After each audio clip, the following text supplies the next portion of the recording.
What's so good about that story? It's funny. I'm out back, and I see Red at the house next door, and he's got his head up real high in the grass, and he's got a squirrel hanging out of his mouth. Oh no! So I run around real fast and go over there, and I say, Red, give me that squirrel, and I throw a stick at him, and he kind of hunches down. I thought he was gonna run off, but I get over there, and he drops it, and I pick it up, and Red's coming after me, and I'm holding this thing by the tail. I'm looking at him, and he's not breathing, and so I get over underneath the carport, and I hold him like this, and I look at him, and he's just dead. And I poke his eye, and he's dead. And I said, well, I'm going to see, maybe I can revive him. So I thump him a few times, and I get right in front of his mouth, and I go, blow a few times, and he goes, no way. yeah, and he sits there a minute, and then Red comes up, and he's looking, and I feel his heart start beating. Come on. So I take him, and he's just limp, but his heart's beating. So I take him into the shop, and I put him in a clothes hamper that's in. It's got my hunting clothes in there. And I just lay him in there, and his heart's beating, but he's just kind of there.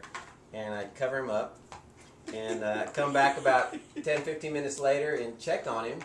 And he had crawled down in the clothes and was all hunkered up. So I opened it up, and he's still kind of, not all there. And I kind of mess with him a minute, and I cover him back up, and I come back maybe 45 minutes later. So he's been in there more than an hour. Yeah.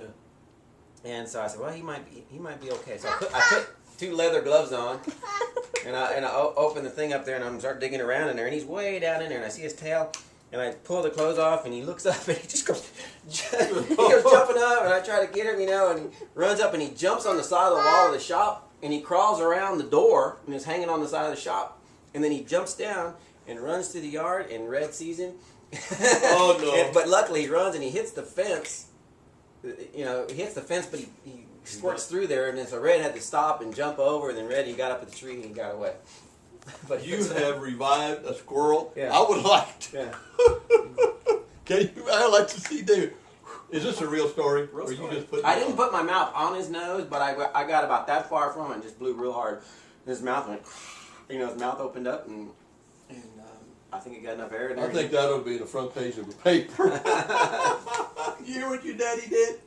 You hear what your daddy did? And then I was thinking, like, that's just, Red's going to get him again. I was like, Red, and Red was just like, but the squirrel got through the fence. That squirrel got a If he would have hit that education. wire one more time, Red would have got it. And it would have been, all over again. He got an education about cats.